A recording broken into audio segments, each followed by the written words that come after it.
I really enjoyed watching this week's documentary. I like that it focused on Brazilian rock band members and how they came to be during their teenage years. There is focus on Renato Russo and along with his other musically talented friends that together formed the band Aborto Eléctrico or Legião Urbana.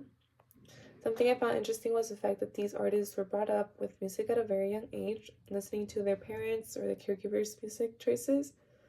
Um, they incorporated that into their very own musical styles. But they also predominantly focused on having a good time between them while making the music.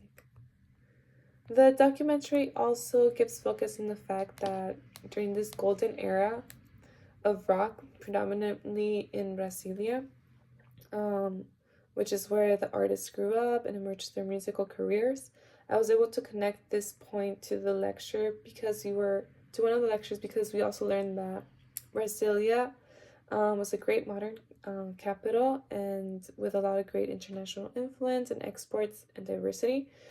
Hence the evolution of different styles in music and the fact that many people wanted to raise their families there. There's also a connection to a reading about Oscar Niemeyer. The lecture talks about how Brasilia became a place with great impact to the young people around the 60s, and it encouraged people like Renato Russo to form his musical career in that expanding city. Our reading talks about how during this time as well, Oscar Niemeyer began to envision a modernist architecture style for Brasilia, and mainly because of how big of hopes people had for the city and their will to inhabit it.